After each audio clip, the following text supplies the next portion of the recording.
Hi guys, my name is Carrie Lopez, and today I'm going to be talking about the RH blood group system. Now I do want to tell y'all that I will have a separate video specifically for the D antigen, and that is really when people refer to RH a lot of the time, uh, that they are specifically referring to, but there are other antigens in the RH blood group system, and that's what I'll be talking about now. But you can check out my video on the D antigen, which is generally what people say when they say positive or negative with a blood type. They're talking about the D. So D positive or D negative. And that one will be on a separate video. So check that one out too.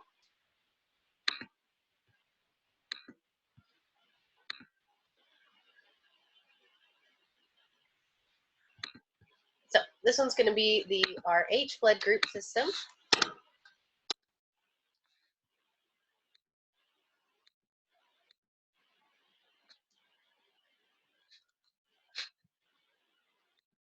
Now the RH system gets its name from the rhesus monkeys that the tests were originally run on.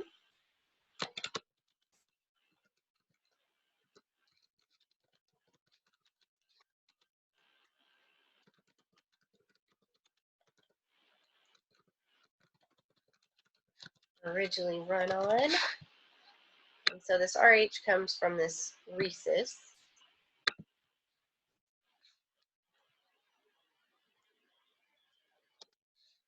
Now RH is most commonly related to HDFN, which is hemolytic disease of the fetus and newborn.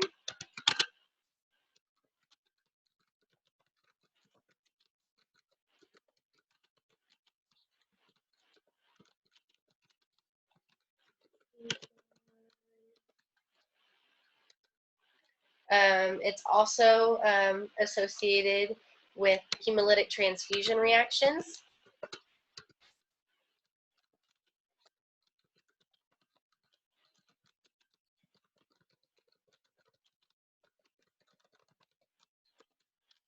And then another one not as commonly known, but found with the RH blood group system is erythroblastosis fetalis. Erythroblastosis fetalis.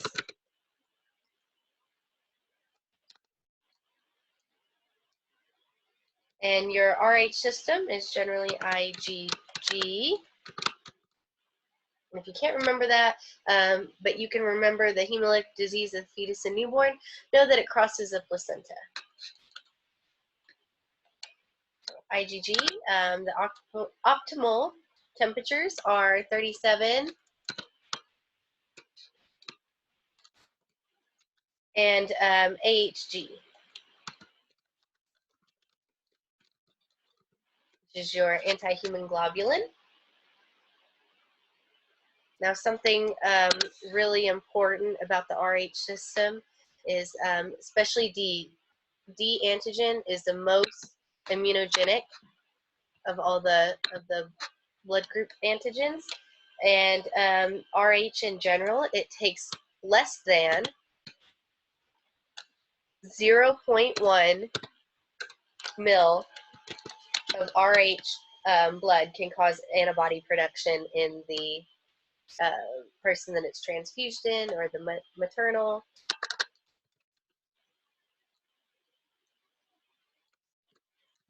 RH positive blood can cause or stimulate or trigger antibody production.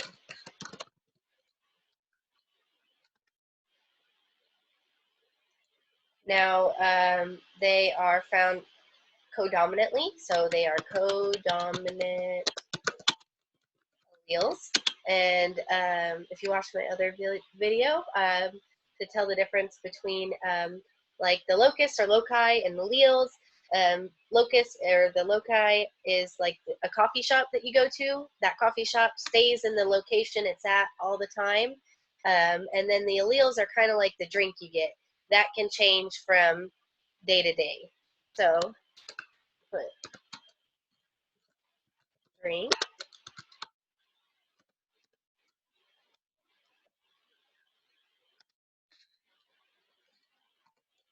They are the most recent, I think, hypothesis is that they are 2 closely linked genes control all RH.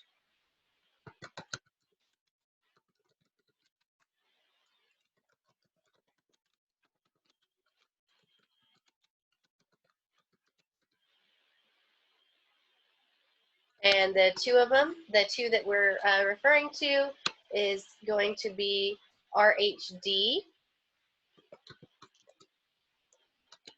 and this is for the expression of D. And like I said, I'll talk about that one on my D antigen video. And then there's RHCE, and this is for the expression of big C, little c, big E, and little e.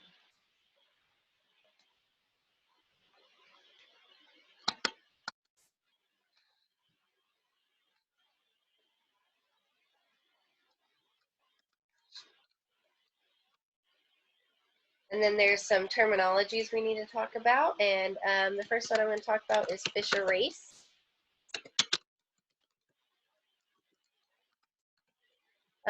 This idea is that 3 closely linked loci,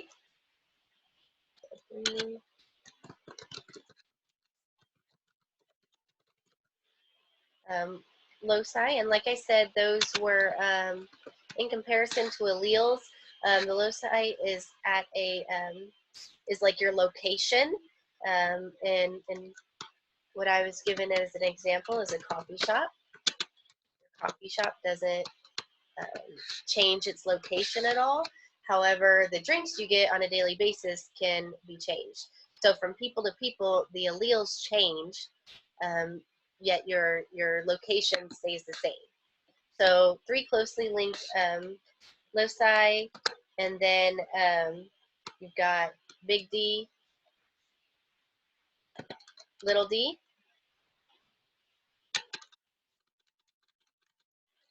and then you have big C, little c, and then you have like you have this one called CW, and generally the W is smaller and up above it. I haven't quite figured out how to do that yet.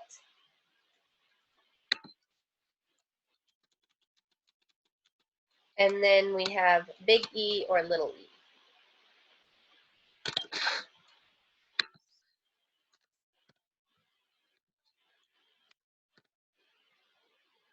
And so this is how the Fisher race nomenclature works. So the nomenclature is just how it's written. So when someone's writing it in reference to RH, do they write it this way?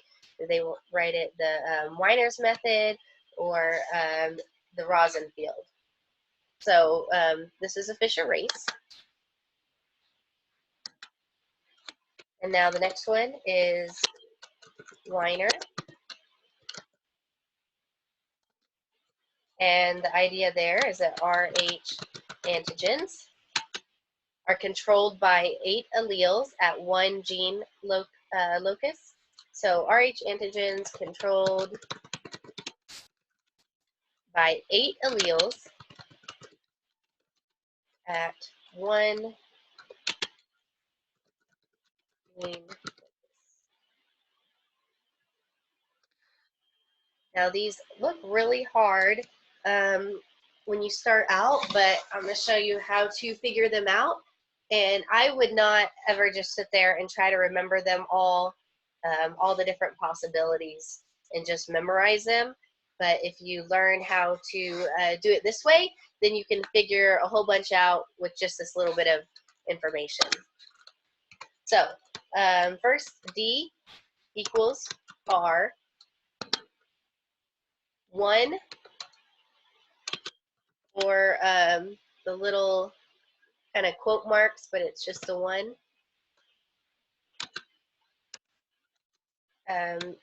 is C, and then 2, or the little for real quotes, or 2 apostrophes, codes for E. Now the other thing to remember is that nothing, just like if they don't put anything, or if you have a little 0, and again, I wish I could learn how to make them little, especially for the antibody video.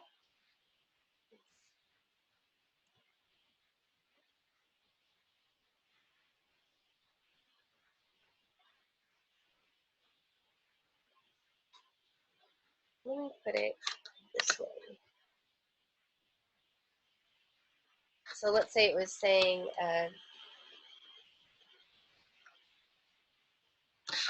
let me just put a blank. There we go. And then so that, let's say that's a letter, and then maybe we should.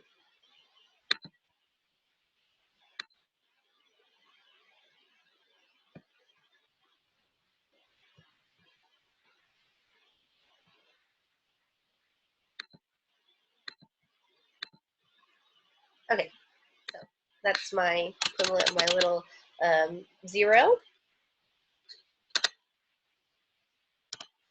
And so having a nothing or a 0, that's kind of like how you begin. That's kind of like the beginning. When you start with nothing, you start with 0. And so what that equivalates to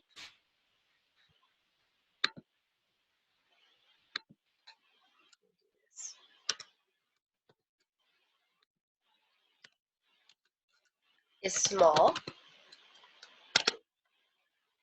And then your Z and Y,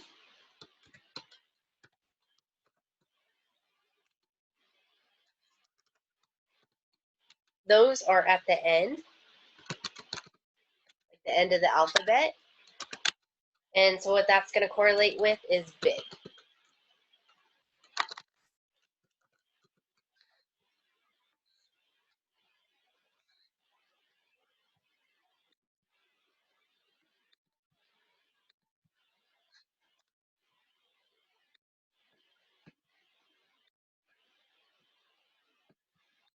Okay, so I said R is going to be your D. So big R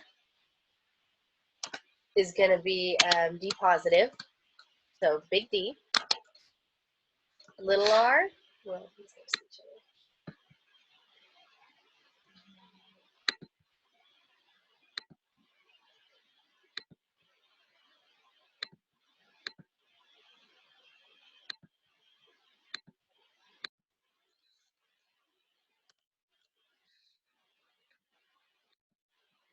So little r, what do you think that one's going to be? That one's going to be no D, or you can write it a little d.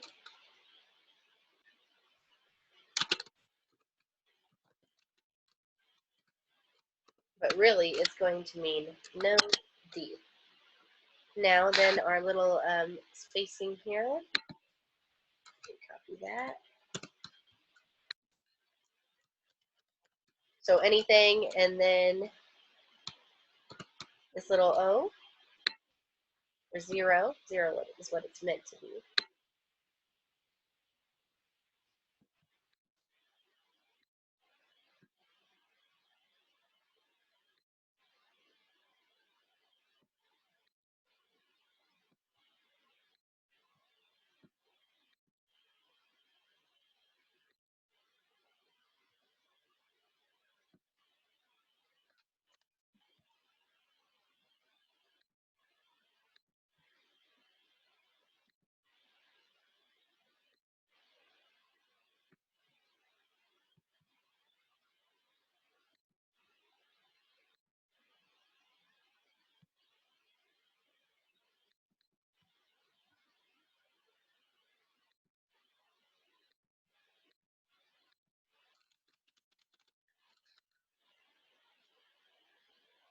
And then the other option is, or nothing written.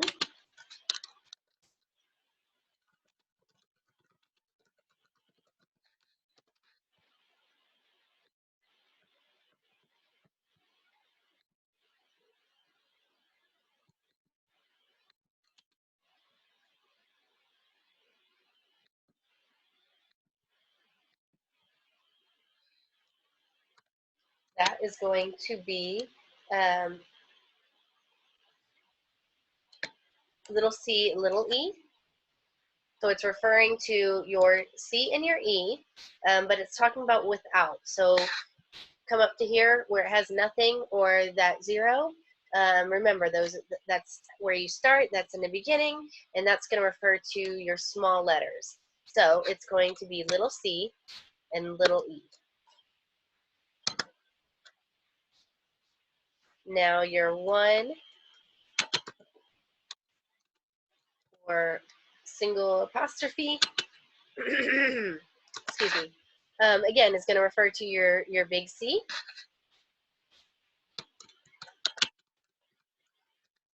And then your 2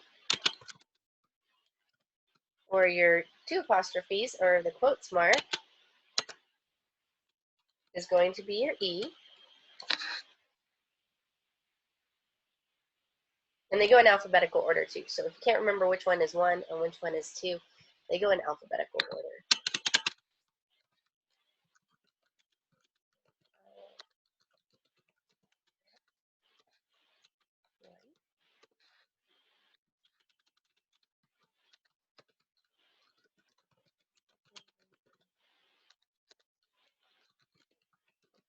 There's 2. So your 2 is going to be E. And then again, your Z and your Y can be Z or Y.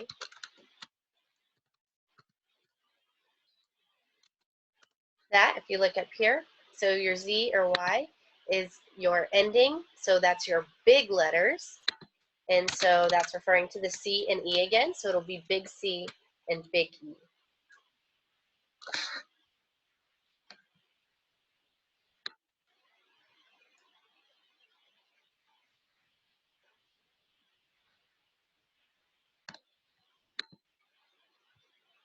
Now, what do these mean? This means there's in reference to how to figure out this Wiener nomenclature.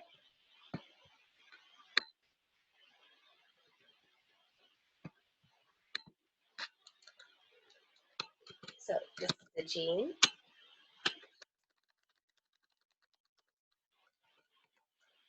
You got the antigen.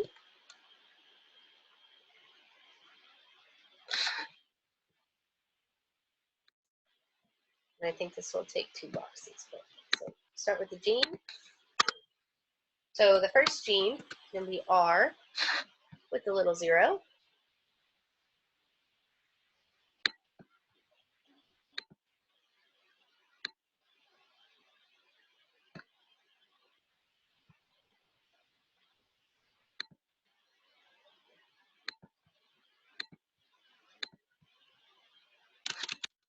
So R with the 0. What antigen is that going to be? So you look over here. So R is big D. So you know you can put big D in. And the 0 is, or if you have just the R with nothing else written there. So let me put that one in too. Got the big D, and then there's nothing. So you've got little c and little e. So your antigen is going to be D, little c, little e. Now, if you have R1, let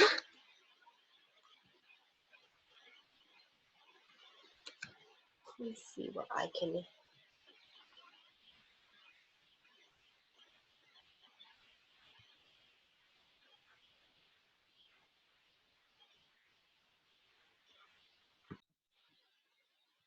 Okay, so we've got R1, and that one is going to be, if you look over here, you've got a capital R, so your capital R is for your B positive. So you've got your big D. And now this little 1. What is the 1 for again? That is going to be your C. You've got big D, big C, little E. And you've got R2.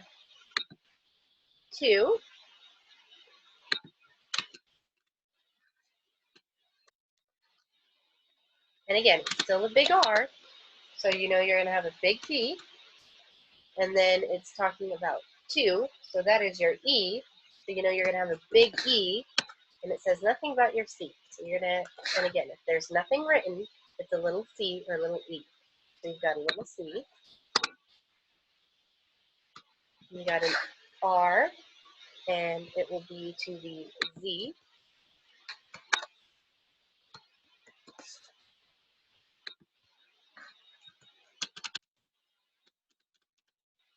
So your big R is going to be a big D.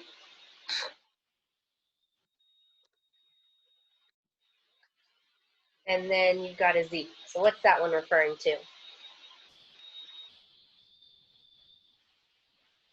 That's going to be your N letters, and so they're going to be your big ones. And so it's going to be big C and big E. And it's as easy as that.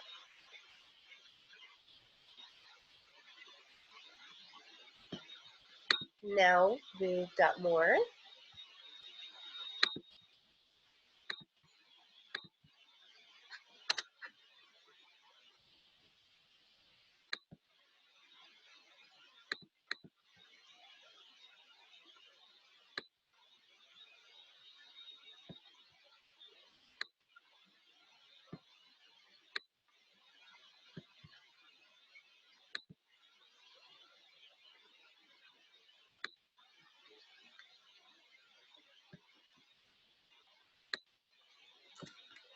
And we're again going to have our gene and our antigen.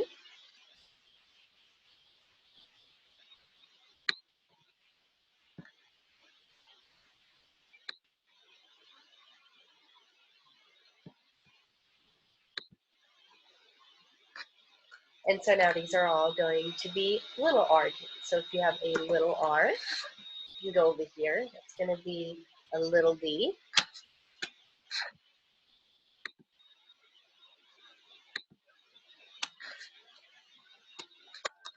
Got your little d. And there's nothing else. So what does that mean? Nothing written. So that's at your beginning, and that's your small letters. So that's going to be C and E. And now we've got R1.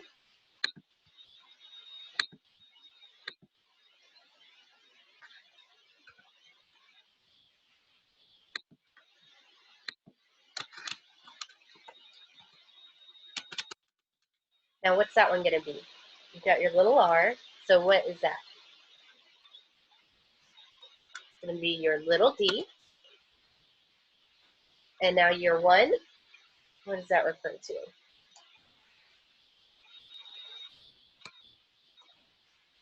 It's going to be your big C. And then again, there's nothing written about E, so it's just a little E. And if you have R2, little r. And let me go ahead and write these the other way. That way you have both of them written down here. But no, they can be this way, or I can just put in both. Or, oops. And so this is going to be R2.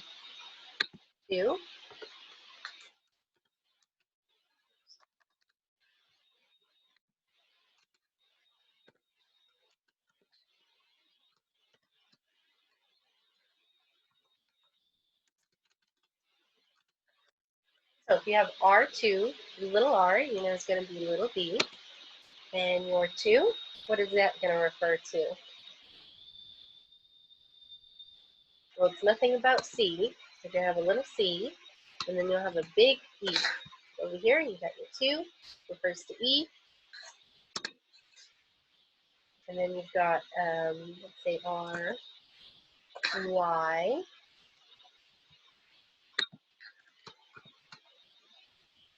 And I'll go ahead and put in.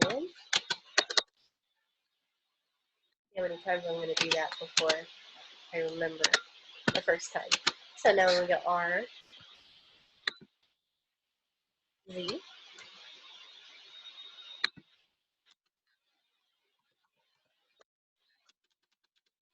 So again, we've got little d.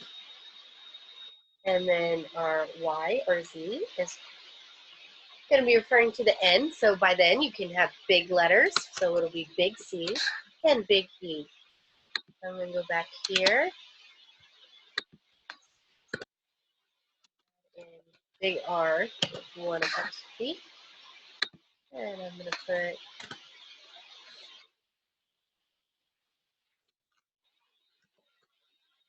big R.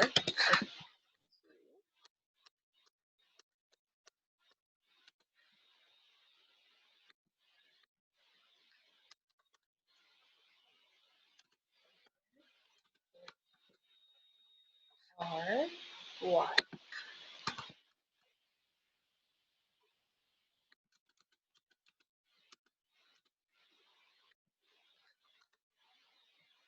Okay, and so that's your Wiener nomenclature, and it's as simple as that.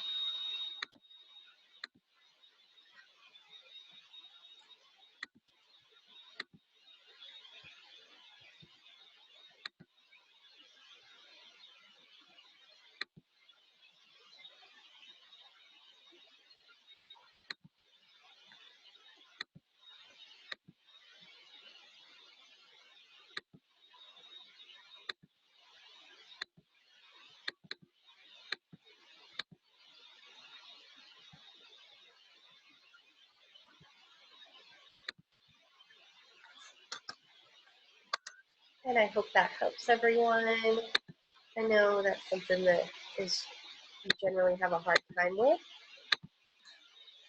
The students generally have a hard time with. I know I did.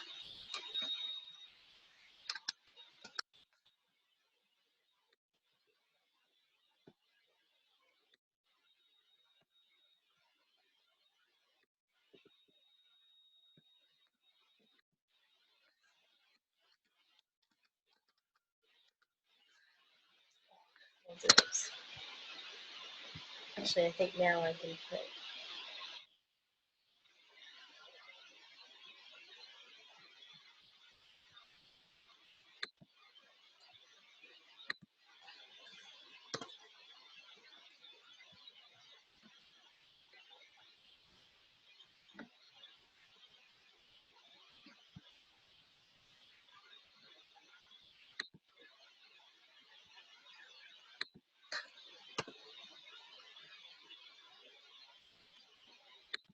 Sorry.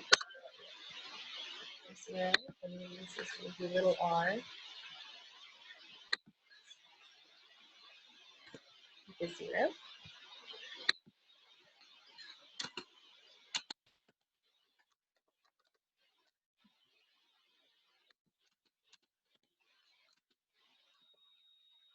Or little r with nothing.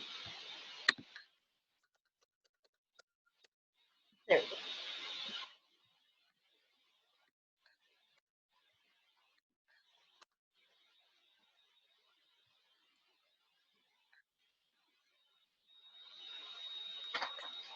Next one is going to be, once again, our Rosenfield, or the alphanumeric. So Rosenfield, alphanumeric. Now, the special thing about Rosenfield is it's better for computerized technology.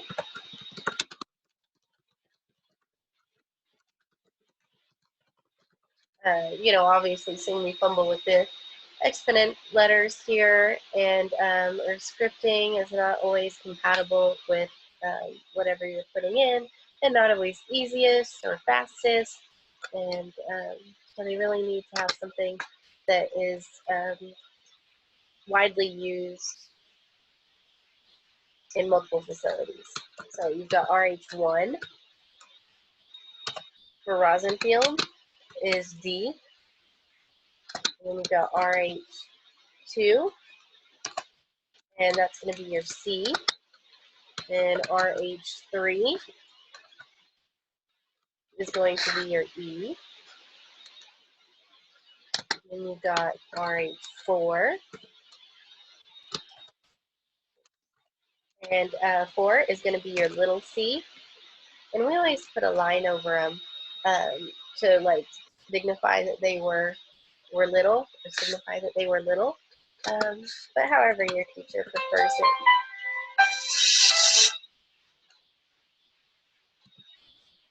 And then we've got RH5. And can you guess it? That one's going to be little e.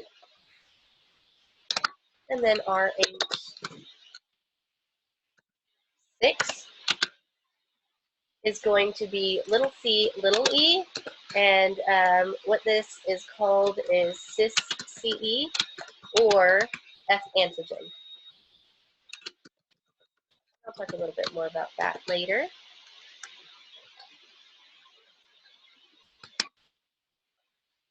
An example would be if you had, let's see, B positive,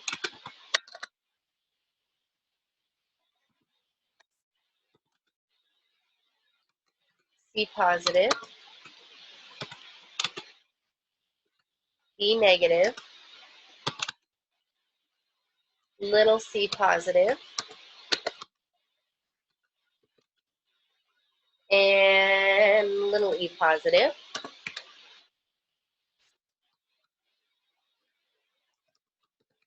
That would be written as RH, and now D positive is 1, so big D is 1. And then your big C positive, so 2. And then 3, you do not have, so it's E negative.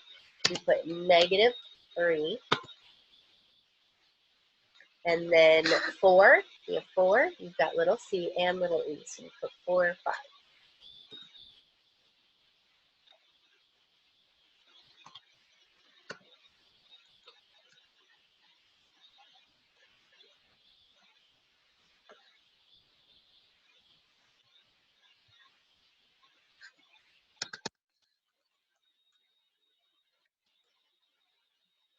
And then as much as you want to practice these, you can, it really helps.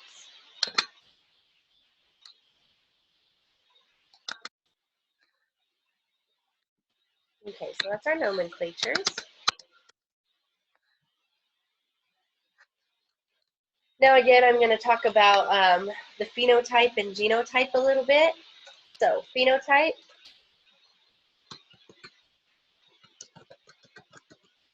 what is that? That is going to be what you look like.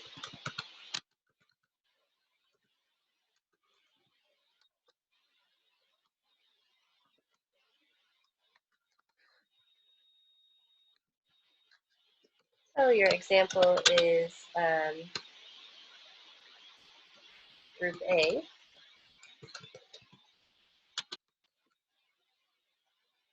Blood cells. So you can either be, your phenotype would be group A,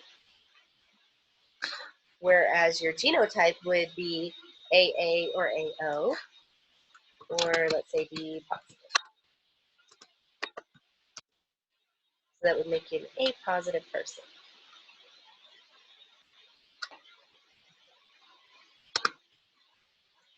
And the most common phenotype in the white population, or Caucasian,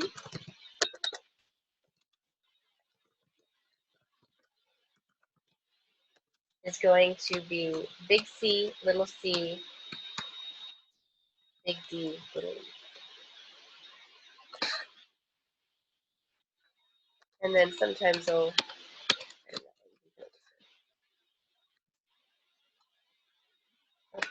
because that'll be them. C, little c, big D, little.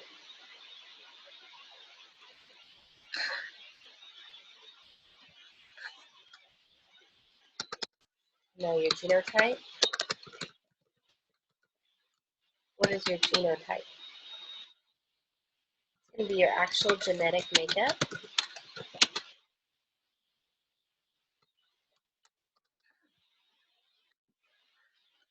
And this is can be predicted by your race and phenotype. So can by race, phenotype, say everyone bleeds the same, everyone should be treated the same, but you can tell a whole lot about of someone's race and ethnicity with their blood and on the inside, actually.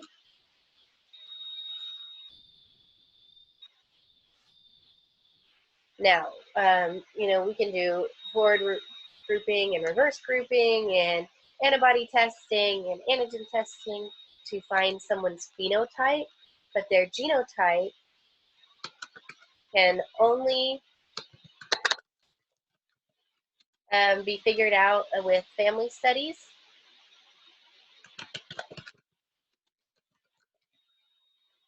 Or molecular testing.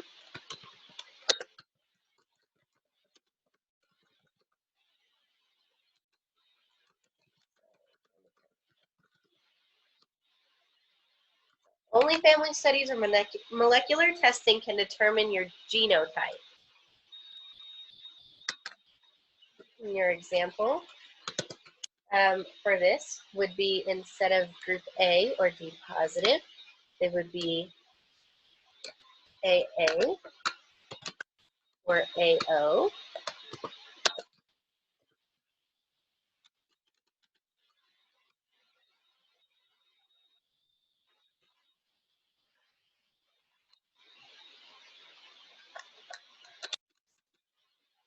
Or for your Wiener, it'd be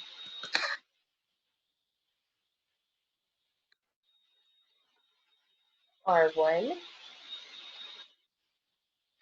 or it could be just little r, or R with nothing.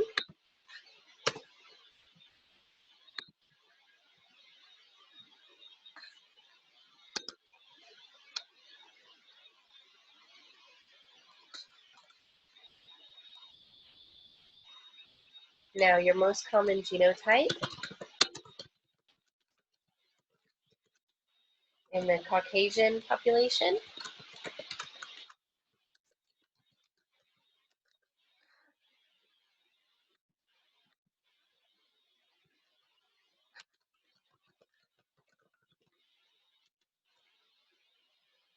is going to be R1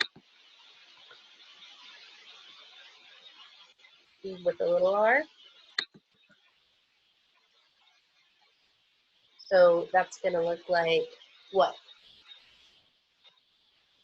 Your big R means that you're going to have a big D, and then your 1, does that go with C or E? If you can't remember, you can come back to your chart. So your 1 has to do with C, and that's the first letter that comes before E, so it's first in the alphabet. So you've got big D, and then you've got your big C, and nothing for E.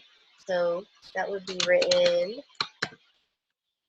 big D, big C, little e, and then your little r is going to be little d, and then you've got nothing else written, so that stands for little c, little c, little e.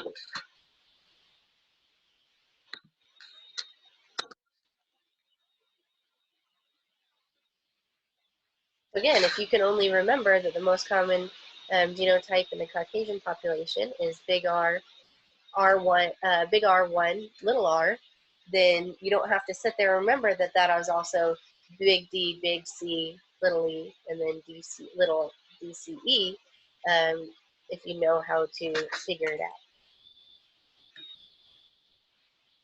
And the most common are African Americans.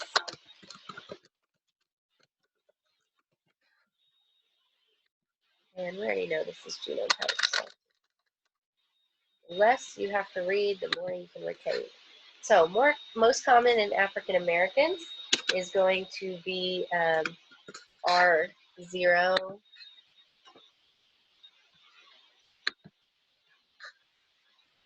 with a little r, or it can just be big R, little r. And now what does that one code for? So your big R is going to be big D, and then it's got nothing else. It's going to be little c, little e. And then you've got your little r, which is little d, and then nothing else. So you got your little c, little e. And now for the African American genotype, it's going to be approximately 23% of the population. And then for the Caucasian population, it's going to be 31% of Caucasians will exhibit this genotype.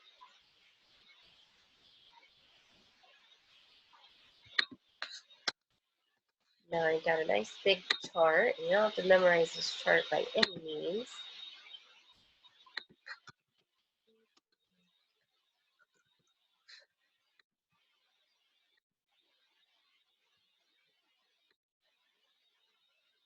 That is kind of an overview of all the possible combinations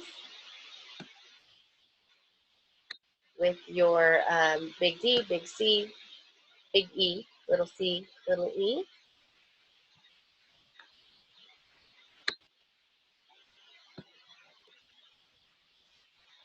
And it also includes the percentages in your Caucasian and African American population.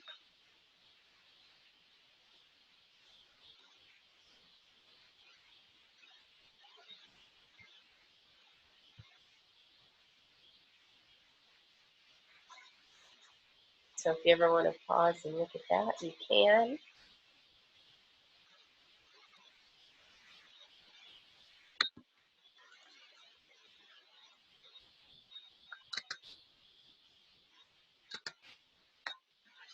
Okay, now like I said, the D antigen I'm going to have a separate video for, and we'll talk about it more in depth then. So for right now, I'm just going to put that it is the most immunogenic.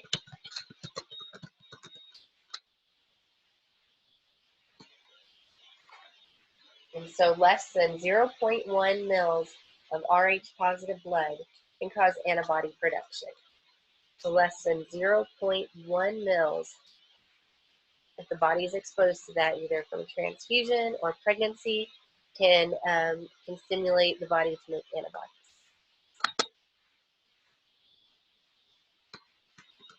So D negative needs D negative blood.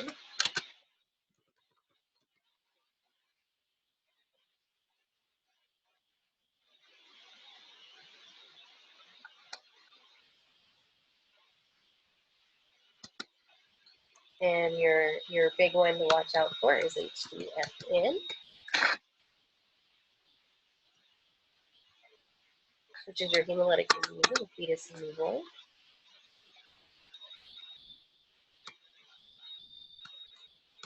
And then we've got a type called RH null.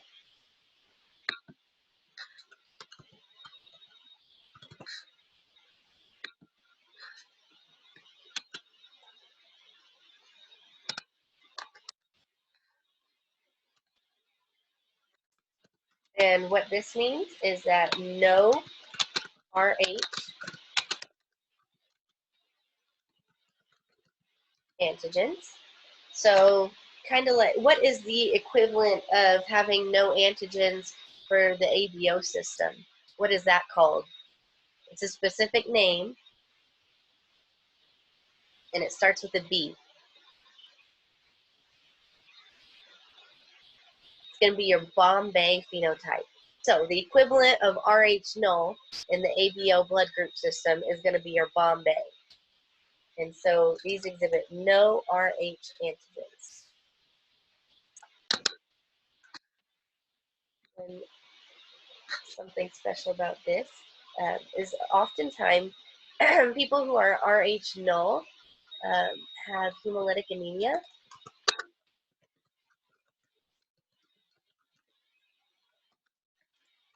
And this is due to the fact that Rh is an integral part of the red blood cell membrane structure.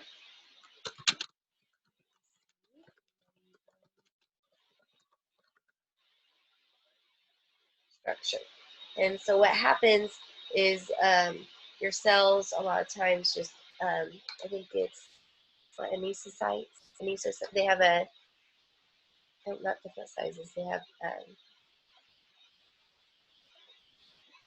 it affects your structure, and so they are more likely to hemolyze.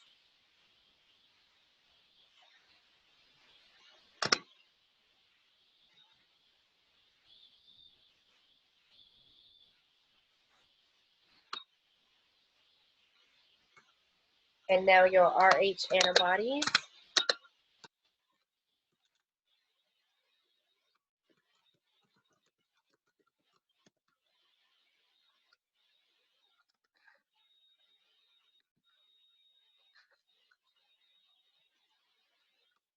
they the potentiators will increase them.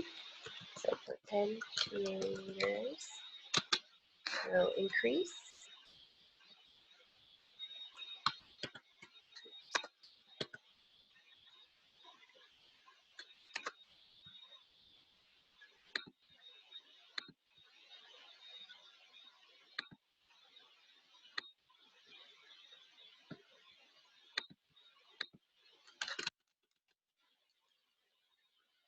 And so that's referring to enzymes, and they enhance the effect of Rh, or agglutination of Rh. So enhanced by enzymes, they show dosage, and I have other videos concerning both of those topics if you have no idea what I'm talking about right now. They do not activate complement.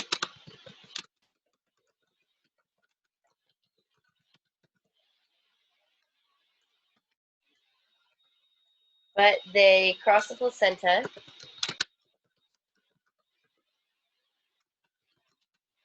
and react at 37 degrees.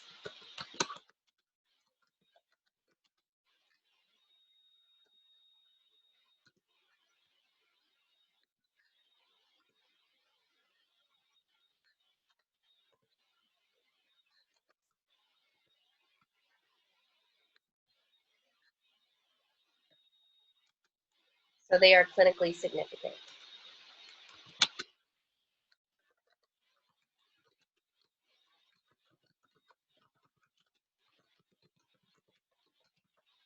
Plus, it's really immunogenic.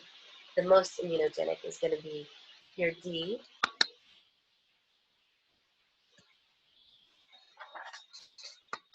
And now another group I'm going to talk about is the LW blood group system.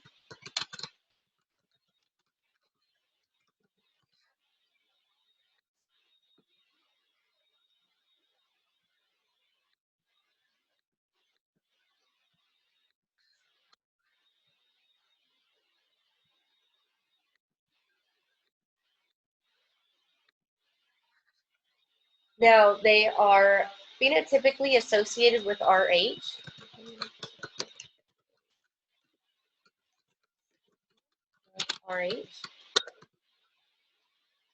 But it's not genetically related.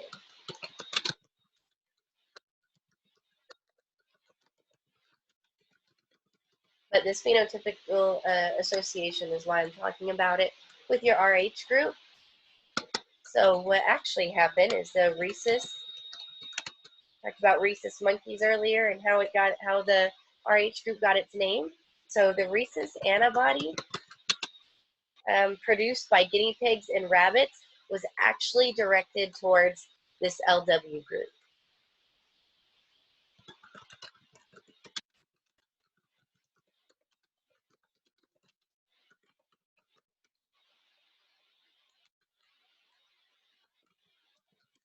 Actually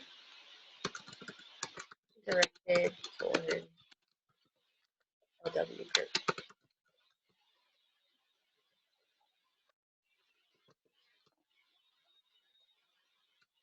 So that's kind of cool. But the name stuck, and so they kept it. And you've got LWA, and then there is LWB. Ooh, I remembered this time. LWB.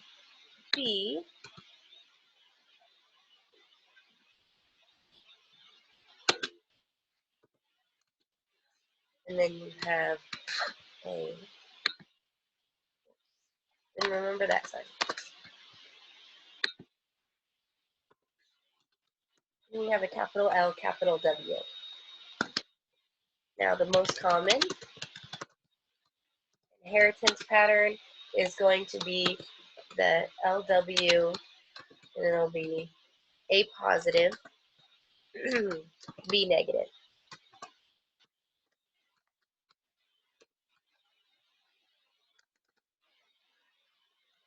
And it reacts with D positive,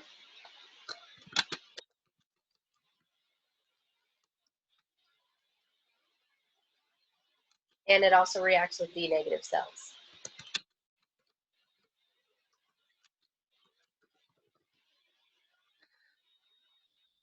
And that's about all you need to know. It's not a very common blood group system to learn about. And I know I've told you during it, but last thing is I'm going to have more on the D antigen, which is part of the RH blood group system. It's a major part of the RH blood group system, and so it's going to have its own video. And I will have that uploaded later for y'all. Thank you.